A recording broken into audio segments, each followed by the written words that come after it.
এই বাংলাদেশের একজন মদ খেতে খেতে মারা গেছে, আমি নাম নিলাম না। এই লোকটা মারা যাওয়ার পরে জানাজা দেওয়ার লোক খুঁজে পাওয়া যাচ্ছিল না। এক হুজুরকে জোর করে দাঁড় করিয়ে দিয়েছে। ও বলছে আমি বিনা ওযুতে পড়িয়েছি।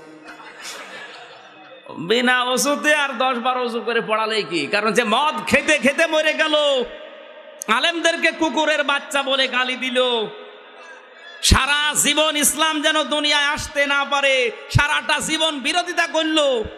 ওই লোকটাকে আপনি 20-12 ওযু করে জানাজা পড়ালে আল্লাহ মাফ করে দেবে? আল্লাহকে অত পাগল?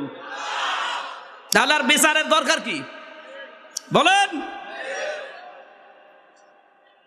এই জন্য ফাসাকু এ শব্দের শাব্দিক অর্থ এখানে সগীরা না কবিরা শিরক।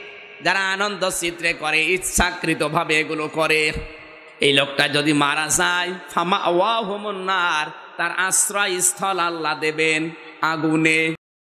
Likey